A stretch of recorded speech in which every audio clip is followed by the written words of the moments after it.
listening squirrels. Been eating soup. I was just thinking, I felt a little something right there. Might be sloppy. Those old grannies with food all over their face. 27 of the Agatha Christie book we are reading called The Murder at the Vicarage, and it's getting Griselda and Dennis had not yet returned. I realized that the most natural thing would have been for me to go up to the house with Miss Marple and fetch them home. Both she and I had been so entirely taken up with our preoccupation over the mystery that we had forgotten anybody existed in the world except ourselves. I was just standing in the hall wondering whether I would not even now go over and join them when the doorbell rang. I crossed over to it and saw there was a letter in the box. And presuming that this was the cause of the ring, I took it out. As I did, however, the bell rang again, and I shoved the letter hastily into my pocket and opened the front door. It was Colonel Melchett. "Hello, Clement. I'm on my way home from town in the car. Thought I'd just look in and see if you could give me a drink." "Delighted," I said. "Come into the study." He pulled off the leather coat that he was wearing and followed me into the study. I fetched the whiskey and soda in 2 glasses. Melchett was standing in front of the fireplace, legs wide apart, stroking his closely cropped mustache. "I got one bit of news for you, Clement. Most astounding thing you've ever heard. But let that go for a minute. How are things going down here? Any more old ladies hot on the scent?" "They're not doing so badly," I said. "One of them, at all events, thinks she's got there." "Our friend Miss Marple, eh?" "Our friend Miss Marple." "Women like that always think they know everything," said Colonel Melchett. He sipped his whiskey and soda appreciatively. "It's probably a necessary interference on my part asking," I said, "but I suppose somebody has questioned the fish boy. I mean, if the murderer left by the front door, there's a chance the boy may have seen him." "Slack questioned him right enough," said Melchett, "but the boy says he didn't meet anybody. Hardly likely he would. The murderer wouldn't be exactly courting observation. Lots of cover by your front gate. He would have taken a look to see if the road was clear. The boy had to call at the Vicarage, at Haydocks, and at Mrs. Price Ridley's. Easy enough to dodge him." "Yes," I said, "I suppose it would be." "On the other hand," went on Melchett, "if by any chance that rascal Archer did the job, and young Fred Jackson saw him about the place, I doubt very much whether he'd let on. Archer is a cousin of his." "Do you seriously suspect Archer?" "Well, you know, old Prothero had his knife into Arthur pretty badly." "Archer." "Lot of bad blood between them. Leniency wasn't Prothero's strong point." "No," I said, "he was a very ruthless man." "What I say is," said Melchett, "live and let live. Of course the law's the law, but it never hurts to give a man the benefit of the doubt. That's what Prothero never did." "He prided himself on it," I said. There was a pause, and then I asked, "What is this astounding bit of news you promised me?" "Well, it is astounding. You know that unfinished letter that Prothero was writing when he was killed?" "Yes." "We got an expert on it to say whether the 620 was added by a different hand. Naturally, we sent up samples of Prothero's handwriting. And do you know the verdict? That letter was never written by Prothero at all." "You mean a forgery?" "It's a forgery. The 620 they think is written in a different hand again, but they're not sure about that. The heading is in a different ink, but the letter itself is a forgery. Prothero never wrote it." "Are they certain?" "Well, they're as certain as experts ever are. You know what an expert is. Oh, but they're sure enough." "Amazing," I said. Then a memory assailed me. Why, I said, I remember at the time Mrs. Prothero said it wasn't like her husband's handwriting at all, and I took no notice. Really? I thought it one of those silly remarks women will make. If there seemed one thing sure on earth, it was that Prothero had written that note. We looked at each other. It's curious, I said slowly. Miss Marple was saying this evening that the note was all wrong. Confound the woman, she couldn't know more about it if she'd committed the murder herself. At that moment the telephone bell rang. There's a queer kind of psychology about a telephone bell. It rang now persistently and with a kind of sinister significance. I went over and took up the receiver. "This is the Vicarage," I said. "Who's speaking?" A strange, high-pitched, hysterical voice came over the wire. "I want to confess," it said. "My God, I want to confess." "Hello," I said. "Hello, look here, you've cut me off. What number was that?" A languid voice said it didn't know. It added that it was sorry I had been troubled. I put down the receiver and turned to Melchett.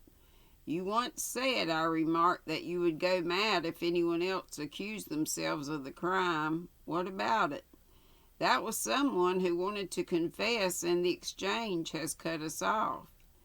Melchett dashed over and took up the receiver. "I'll speak to them." "Do," I said. "You may have some effect." "I'll leave you to it. I'm going out. I've a fancy I recognize that voice." That's all, 27, so we'll go on to 28. I hurried down the village street. It was 11 o'clock, and at 11 o'clock on a Sunday night the whole village of St. Mary Mead might be dead. I saw, however, a light in a first-floor window as I passed, and realizing that Hall's was still up, I stopped and rang the doorbell. After what seemed a long time, Hall's landlady, Mrs. Sadler, laboriously unfastened 2 bolts, a chain, and a turned key, and peered out at me suspiciously. "Why, it's Vicar," she exclaimed. "Good evening," I said. "I want to see Mr. Hawes. I see there's a light in the window, so he's up still." "That may be. I've not seen him since I took up his supper. He had a quiet evening, no one to see him, and he's not been out." I nodded, and passing her, went quickly up the stairs. Hawes has a bedroom and sitting room on the first floor. I passed into the latter. Hawes was lying back in a long chair asleep. My entrance did not wake him. An empty cachet box and a glass of water half full stood beside him. On the floor by his left foot was a crumpled sheet of paper with writing on it. I picked it up and straightened it out. It began, "My dear Clement." I read it through, uttered an exclamation, and shoved it into my pocket. Then I bent over Hawes and studied him attentively. Next, reaching for the phone which stood by his elbow, I gave the number of the Vicarage. Melchett must have still been trying to trace the call, for I was told that the number was engaged. Asking them to recall me, I put the instrument down again. I put my hand into my pocket to look at the paper I had picked up once more. With it, I drew out the note that I had found in the letter box and which was still unopened. Its appearance was horribly familiar. It was the same handwriting as the anonymous letter that had come that afternoon. I tore it open. I read it once, twice, unable to realize its contents. I was beginning to read it a third time when the telephone rang. Like a man in a dream, I picked up the receiver and spoke. "Hello?" "Hello?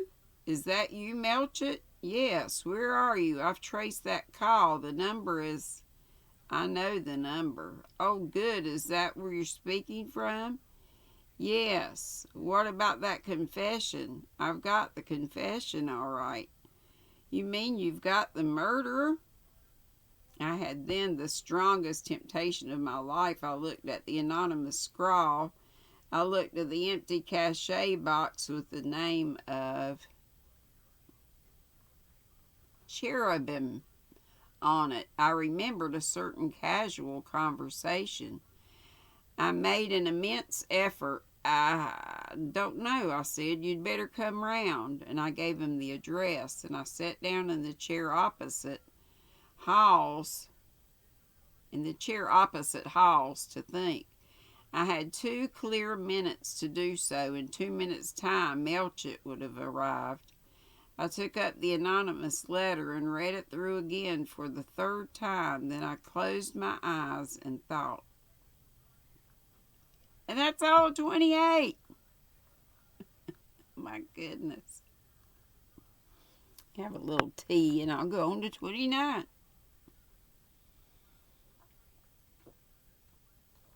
Watch this be a really long one. I don't know how long I sat there, only a few minutes in reality, I suppose. Yet it seemed as though an eternity had passed when I heard the door open, and turning my head, I looked up to see Melchett entering the room. He stared at Halls asleep in his chair, then turned to me. What's this, Clement? What does it all mean? Of the 2 letters in my hand, I selected one and passed it to him. He read it aloud in a low voice. My dear Clement, it's a particularly unpleasant thing I have to say. After all,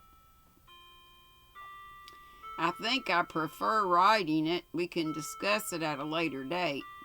It concerns me the recent peculations. I'm sorry to say that I've satisfied myself beyond any possible doubt as to the identity of the culprit. Painful as it is for me to have to accuse an ordained priest of the church, my duty is only too painfully clear. An example must be made, and he looked at me questioningly. At this point, the writing tailed off in an undistinguishable scrawl where death had overtaken the writer's hand. Melchett drew a deep breath and looked at Halls. So that's the solution, the man we never even considered. And remorse drove him to confess. He's been very queer lately, I said. Suddenly, Melchett strode across to the sleeping man with a sharp exclamation.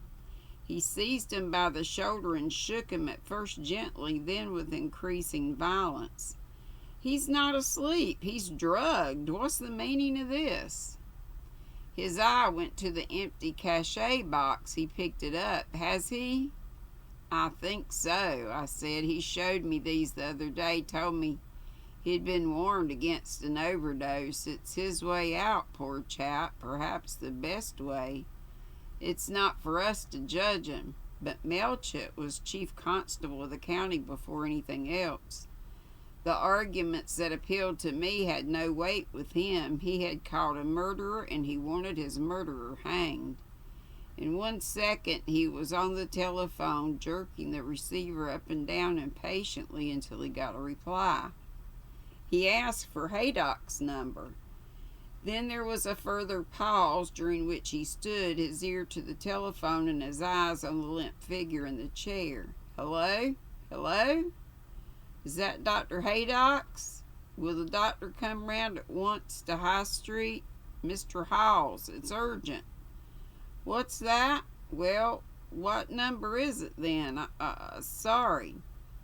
He rang off, fuming. Wrong number, always wrong numbers, and a man's life hanging on it. Hello? You gave me the wrong number. Yes, don't waste time. Give me 399, not 5. Another period of impatience, shorter this time. Hello, is that you, Haydock? Melchett speaking. Come to 19 High Street at once, will you? Halls has taken some kind of overdose. At once, man, it's vital. He rang off, strode impatiently up and down up and down the room. Why on earth didn't you get a hold of the doctor at once, Clement? I can't think. Your wits must have all gone wool gathering. Fortunately, it never occurs to Melchett that anyone can possibly have different ideas on conduct to those he holds himself. I said nothing, he went on. Where did you find this letter? Crumpled on the floor where it had fallen from his hand. Extraordinary business. That old maid was right about its being the wrong note we found. Wonder how she tumbled to that. But what an ass the fellow was not to destroy this one. Fancy keeping it. The most damaging evidence you can imagine.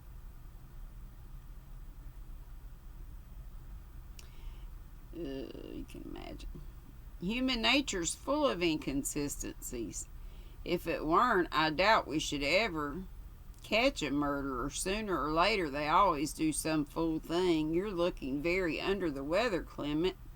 I suppose this has been a most awful shock to you. It has. As I say, Hawes has been queer in his manner for some time, but I never dreamed. Who would? Hello, that sounds like a car. He went across to the window, pushing up the sash and leaning out. Yes, it's Haydock, all right. A moment later, the doctor entered the room. In a few succinct words, Melchett explained the situation. Haydock is not a man who ever shows his feelings. He merely raised his eyebrows, nodded and strode across to his patient. He felt his pulse, raised the eyelid, and looked intently at the eye. Then he turned to Melchett. Want to save him for the gallows? He asked. He's pretty far gone, you know. It'll be touch and go anyway. I doubt if I can bring him round. Do everything possible. Right. He busied himself with the case he had brought with him, preparing a hypodermic injection, which he injected into Hall's arm. Then he stood up. Best thing is to run him into Much Benham to the hospital there. Give me a hand to get him down to the car. We both lent our assistance. As Haydock climbed into the driving seat, he threw a parting remark over his shoulder. You won't be able to hang him, you know, Melchett. You mean he won't recover? May or may not. I didn't mean that. I meant that even if he does recover, well, the poor devil wasn't responsible for his actions. I shall give evidence to that effect. What did he mean by that? Asked Melchett as we went upstairs again. I explained that Hawes had been a victim of encephalitis lethargica. Sleeping sickness, eh? Always some good reason nowadays for every dirty action that's done, don't you agree? Science is teaching us a lot. Science be damned. I beg your pardon, Clement, but all this namby-pambyism annoys me. I'm a plain man. Well, I suppose we'd better have a look round here. But at the moment there was an interruption, and a most amazing one. The door opened and Miss Marple walked into the room. She was pink and somewhat flustered and seemed to realize our condition of bewilderment. So sorry, so very sorry to trouble. Good evening, Colonel Melchett. As I say, I'm so sorry, but hearing that Mr. Hawes was taken ill, I felt I must come round and see if I couldn't do something. She paused. Colonel Melchett was regarding her in a somewhat disgusted fashion. Very kind of you, Miss Marple, he said dryly. No need to trouble. How did you know, by the way? It was the question I'd been yearning to ask. The telephone, explained Miss Marple. So careless with their wrong numbers, aren't they? You spoke to me first, thinking I was Dr. Haydock. My number is 35. So that was it, I exclaimed. Science be damned. I beg your pardon, Clement, but all this... Oh, I just said that.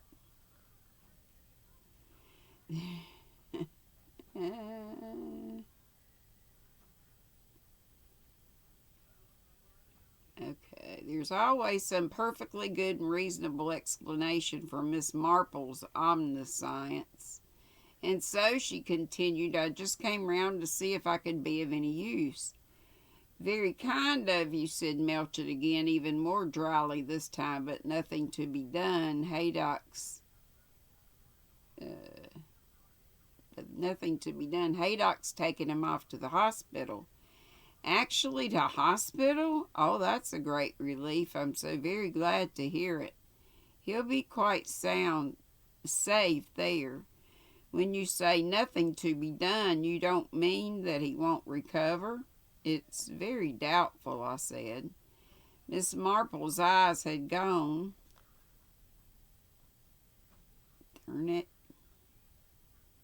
Had gone to the cachet box. I suppose he took an overdose, she said.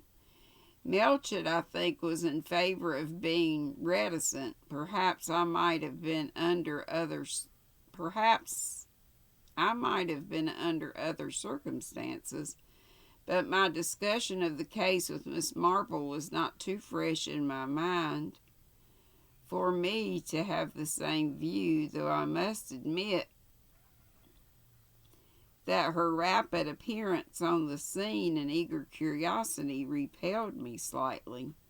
You'd better look at this, I said, and handed her Protheroe's unfinished letter. She took it and read it without any appearance of surprise.